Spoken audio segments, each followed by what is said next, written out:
हजरात मोहतरम, हिंदुस्तान के मुसलमानों के लिए एक बड़ी जानकारी दे रहा हूं। इस जानकारी को तमाम उम्मत तक पहुंचाइएगा। बल्कि सिर्फ यहां उम्मत की बात नहीं है, यहां बात पूरे हिंदुस्तान की है। हमारे हिंदू भाई हो, सिख हो, ईसाई हो, कोई भी हो।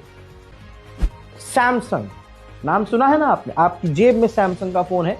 जिस फोन से आप ये वीडियो देख रहे हैं मेरा, आपके हाथ में ये सैमसंग का ही फोन होगा।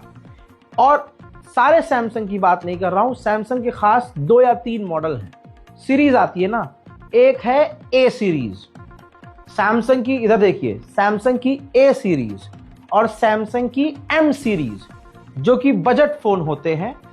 आम इंसान इन फोन को ज्यादा यूज करता है। कैमरा अच्छा होता है, बजट में फोन है, दिखता अच्छा है। इसके अंदर रिपोर्ट ये है, इसके अंदर इजराइल के द्वारा बनाया गया प्री इंस्टॉल सॉफ्टवेयर यानी ऐप डला हुआ होता है। जी हां, अब ये सैमसंग ने इजराइल के साथ कौन सी डील की है, ये सैमसंग जाने, अल्लाह जाने। लेकिन ये 2 ए सीरीज, एम सीरीज, इन दोनों मोबाइल के अंदर इजराइल, जब आप फोन खरीदते हैं तो ऐसी बहुत सारी ऐप होती है जो उसमें ऐसे डली हुई आती है कि आप उसको डिलीट नहीं कर सकते। हुआ है ना आपके साथ? बहुत सारी ऐप है आपके फोन में जिन्हें आप डिलीट नहीं कर सकते। आप कहते हैं यार ये तो डला हुआ आया है सैमसंग की तरफ से। तो ऐसी भी एक ऐप है, अभी उसका नाम नहीं आया है। हो सकता है वो ऐप दिखती नहीं हो, बैकएंड के अंदर हो, सिस्टम में हो, मदरबोर्ड कहीं भी हो।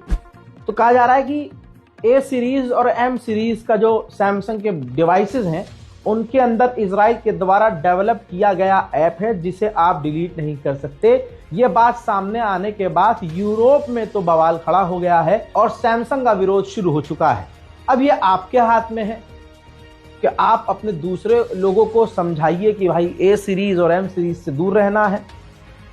अगर आपके पास ए सीरीज और एम सीरीज है तो याद रखिएगा आपकी जासूसी हो रही है, आप पर ध्यान दिया जा रहा है, आपके फोन में फिर कुछ सेफ नहीं है।